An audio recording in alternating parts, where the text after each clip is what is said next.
Hello. അപ്പോൾ ഇന്ന് നമ്മളൊരു കേക്ക് ഉണ്ടാക്കുന്ന വീഡിയോ ആയിട്ടാട്ടോ വന്നിട്ടുള്ളത്. അപ്പോൾ ഞാൻ അവിടെ ഇല്ല, ഞാൻ എൻ്റെ ഉപ്പാൻ്റെ വീട്ടിലാണ്. എൻ്റെ ഉമ്മാൻ്റെ വീട്ടിലത്തെ 3 കസിൻസ് കൂടിയിട്ടാട്ടോ ഞങ്ങൾ ഈ ഒരു യൂട്യൂബ് ചാനൽ തുടങ്ങിയിട്ടുള്ളത്.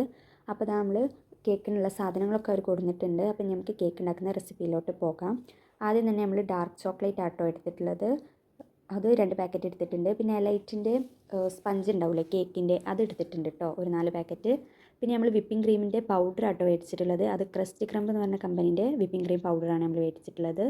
പിന്നെ ഇതാ 2 പാക്കറ്റ് പാൽ മേടിച്ചിട്ടുണ്ട്, മിൽക്ക് മെയ്ഡും മേടിച്ചിട്ടുണ്ട് കേട്ടോ. അപ്പോൾ ഇനി നമുക്ക് കേക്ക് ഉണ്ടാക്കാം.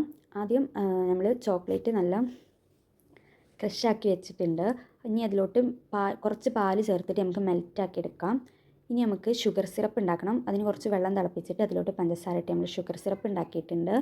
ഇനി വിപ്പിംഗ് ക്രീമിൻ്റെ പൗഡർ ഒരു ബൗളിലോട്ട് ഇട്ട് അതിലോട്ട് പാലൊഴിച്ച് നല്ലോണം ബ്ലെൻഡ് ആക്കി എടുക്കുക. എന്നിട്ട് അതിലോട്ട് നമ്മൾ മെൽറ്റ് ചെയ്ത് വെച്ച കുറച്ച് ചോക്ലേറ്റ് അതിൽ മിക്സ് ചെയ്യുക കേട്ടോ. ചോക്ലേറ്റിന് ചെറിയൊരു ടേസ്റ്റ് കിട്ടാൻ വേണ്ടിയിട്ടാണ്. ഇനി നമ്മൾ ഉണ്ടാക്കാൻ വെക്കുന്ന ബൗളിലോട്ട് നമ്മൾ എന്ത് ചെയ്യാം, കേക്കിൻ്റെ സ്പഞ്ചുകൾ അടുക്കി വെച്ചതിന് ശേഷം അതിലോട്ട് ഷുഗർ സിറപ്പ് ആഡ് ചെയ്യുക. പിന്നെ അതിലോട്ട് നമ്മൾ വിപ്പിംഗ് ക്രീമും ആഡ് ചെയ്തിട്ട് ലാസ്റ്റ് മെൽറ്റ് ചോക്ലേറ്റും ഒഴിക്കുക. അങ്ങനെ എത്ര ലെയറാണോ നിങ്ങൾക്ക് വേണ്ടി അത്ര ലെയർ ഇങ്ങനെ അടുക്കി വെക്കുക. പിന്നെ നമ്മൾ ഫ്രീസറിലോട്ട് കയറ്റി വെക്കുന്നുണ്ട് കേട്ടോ. ഇനി അത് ഫുൾ സെറ്റ് ആയതിന് ശേഷം നമ്മൾ എടുക്കുക. നല്ല അടിപൊളി കേക്കാണ്. നമ്മൾ ഒരട്ടം ഉണ്ടാക്കി നല്ല ടേസ്റ്റ് ഉണ്ടെന്ന് അറിഞ്ഞതിന് ശേഷം നമ്മൾ വീണ്ടും ഉണ്ടാക്കിയതാണ് കേട്ടോ. അപ്പോൾ തീർച്ചയായിട്ടും ട്രൈ ചെയ്യണേ.